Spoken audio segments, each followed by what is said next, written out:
શ્રી ગણેશાય નમઃ. મિત્રો, આપ જોઈ રહ્યા છો યુટ્યુબ આપણી ચેનલ ધર્મભક્તિ કીર્તનમાં આપ સૌનું સ્વાગત છે. તો આજે આપણે સાંભળવાના છીએ નિર્જળા એકાદશીની વ્રત કથા અને મહત્વ. જ્યેષ્ઠ સુદ પક્ષની એકાદશી એટલે નિર્જળા એકાદશી આવતીકાલે 25 જૂને છે. તેને વર્ષની સૌથી મોટી એકાદશીઓમાંની એક માનવામાં આવે છે. માન્યતા છે કે આ દિવસે નિર્જળ વ્રત કરવાથી આખા વર્ષની બધી એકાદશીઓના વ્રત સમાન પુણ્ય મળે છે. ઘરના મંદિરમાં ભગવાન વિષ્ણુ અને માતા લક્ષ્મીનો વિશેષ શૃંગાર કરો. ઘણા લોકો વિષ્ણુ સહસ્ત્રનામ પાઠ, તુલસી પૂજન, ભજન, ગાયન અને રાત્રિ જાગરણ પણ કરે છે. નિર્જળા એકાદશીને ભીમસેની કે પાંડવ એકાદશી પણ કહેવાય છે. મહાભારત કાળમાં પાંડવ ભીમસેને પણ આ વ્રત કર્યું હતું. પૌરાણિક કથા છે કે મહર્ષિ વેદવ્યાસ પાંડવોને એકાદશી વ્રતનું મહત્વ જણાવી રહ્યા હતા. વ્યાસજીએ જણાવ્યું કે એકાદશી પર ભગવાન વિષ્ણુની પૂજા કરીને વ્રત કરવું જોઈએ. આ સાંભળીને ભીમસેને કહ્યું કે તેઓ ભૂખના કારણે વર્ષની બધી એકાદશીનો ઉપવાસ કરી શકતા નથી, કારણ કે તેમનાથી ભૂખ શાંત થતી નથી. વ્યાસજીએ ભીમને જ્યેષ્ઠ શુક્લ એકાદશીનું નિર્જળા વ્રત કરવાની સલાહ આપી. તેમણે કહ્યું કે આ દિવસે સૂર્યોદયથી બીજા દિવસ સુધી જળનો પણ ત્યાગ કરીને વ્રત કરવાથી વર્ષની બધી એકાદશીઓનું ફળ પ્રાપ્ત થાય છે. એકાદશી વ્રત પછી બીજા દિવસે દ્વાદશીના તિથિ પર સ્નાન કરીને જળ, વસ્ત્ર, ધન દાન કરીને ભોજન કરવું જોઈએ. ભીમસેને આ વ્રત સ્વીકાર્યું અને શ્રદ્ધાપૂર્વક નિર્જળા એકાદશીનું પાલન કર્યું. આ વ્રત પાપોનો નાશ કરનાર અને ભગવાન વિષ્ણુની કૃપા પ્રાપ્ત કરનાર માનવામાં આવ્યું છે. નિર્જળા એકાદશીના દિવસે દાનનું પણ મહત્વ રહેલું છે. નિર્જળા એકાદશીએ લોકોને પાણી પીવડાવવું અને જળદાન કરવાની પરંપરા છે. આ દિવસે અનાજ, જળ, તલ, કાપડ, આસન, બૂટ, છત્રી, પંખો અને ફળનું દાન કરવું જોઈએ. સાથે જળથી ભરેલા ઘડા કે કળશનું દાન કરવાથી દરેક પ્રકારના પાપ દૂર થઈ જાય છે. આ દિવસે પાણી અને તલનું દાન કરવાથી પિતૃઓ પણ તૃપ્ત થઈ જાય છે. આ વ્રત કરવાથી બધી જ એકાદશીના દિવસે અનાજનું સેવન કરવાનો દોષ પણ દૂર થાય છે અને બધી જ એકાદશી વ્રતનું પુણ્ય પણ મળે છે. શ્રદ્ધાથી જેઓ આ એકાદશીનું વ્રત કરે છે તેઓ દરેક પ્રકારના પાપથી મુક્ત થાય છે. એકાદશીના દિવસે સવારે જલ્દી જાગીને તીર્થ સ્નાન કરવું જોઈએ.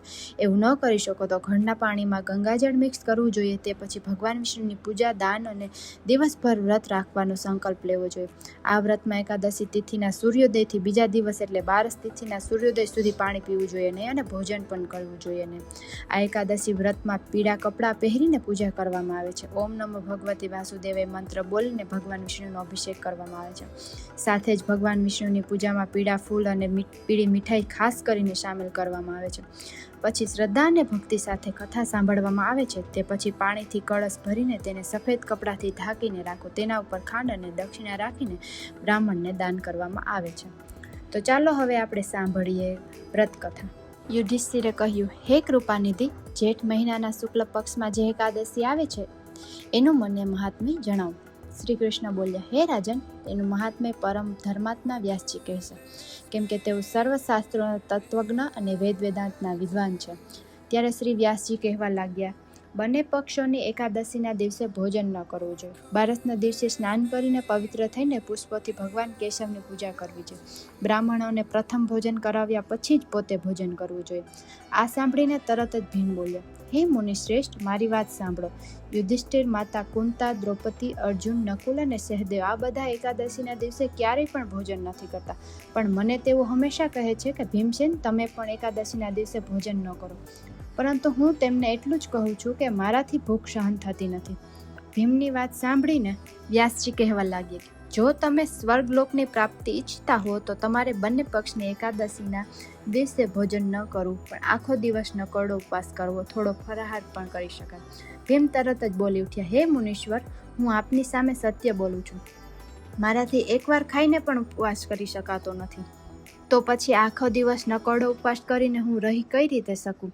મારા ઉદરમાં વૃક નામનો અગ્નિ સદાય પ્રજ્વલિત રહે છે. આથી જ્યારે હું વધારે ખાઉં છું ને ત્યારે જ એ શાંત થાય છે. આથી હે મુનિશ્રેષ્ઠ, હું બહુ તો વર્ષભરમાં એકાદ ઉપવાસ માંડ કરી શકું છું. માટે જેનાથી સ્વર્ગની પ્રાપ્તિ થાય અને જે વ્રત કરવાથી મારું કલ્યાણ થાય એવું કોઈ એક વ્રત મને કહો, હું એનું જરૂર પાલન કરીશ. વ્યાસજી બોલ્યા, ભીમ, જેઠ મહિનામાં સૂર્ય વૃષભ રાશિમાં હોય અથવા મિથુન રાશિમાં શુક્લ પક્ષમાં જે એકાદશી આવે તેનું યત્નપૂર્વક નિર્જળા વ્રત કરવું. ફક્ત કોગળા કે આચમન કરવા માટે જ મોંમાં પાણી નાખી શકો છો. આ દિવસ આખો દિવસ પાણી પીવું નહીં, નહીંતર વ્રતનો ભંગ થાય છે. એકાદશીના સૂર્યોદયથી બીજા દિવસના સૂર્યોદય સુધી મનુષ્ય જળનો ત્યાગ કરે તો આ વ્રત પૂર્ણ થાય છે. બારસના દિવસે સવારે વહેલા સ્નાન કરી ભગવાન કેશવની પૂજા કરી બ્રાહ્મણને જમાડીને પછી જ વ્રત ધારકે ભોજન કરવું, તો જ આ વ્રત સફળ થયું ગણાય.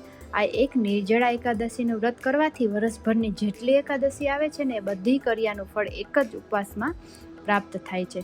એકાદશીનું વ્રત કરનાર પુરુષ પાસે વિકરાળ આકૃતિવાળા અને કાળા રંગના દંડ પાપધારી ભયંકર યમદૂતો આવતા નથી, પરંતુ અંતકાળે ભગવાનના માણસો વિમાન લઈને આવે છે અને તેને સ્વર્ગલોક લઈ જાય છે.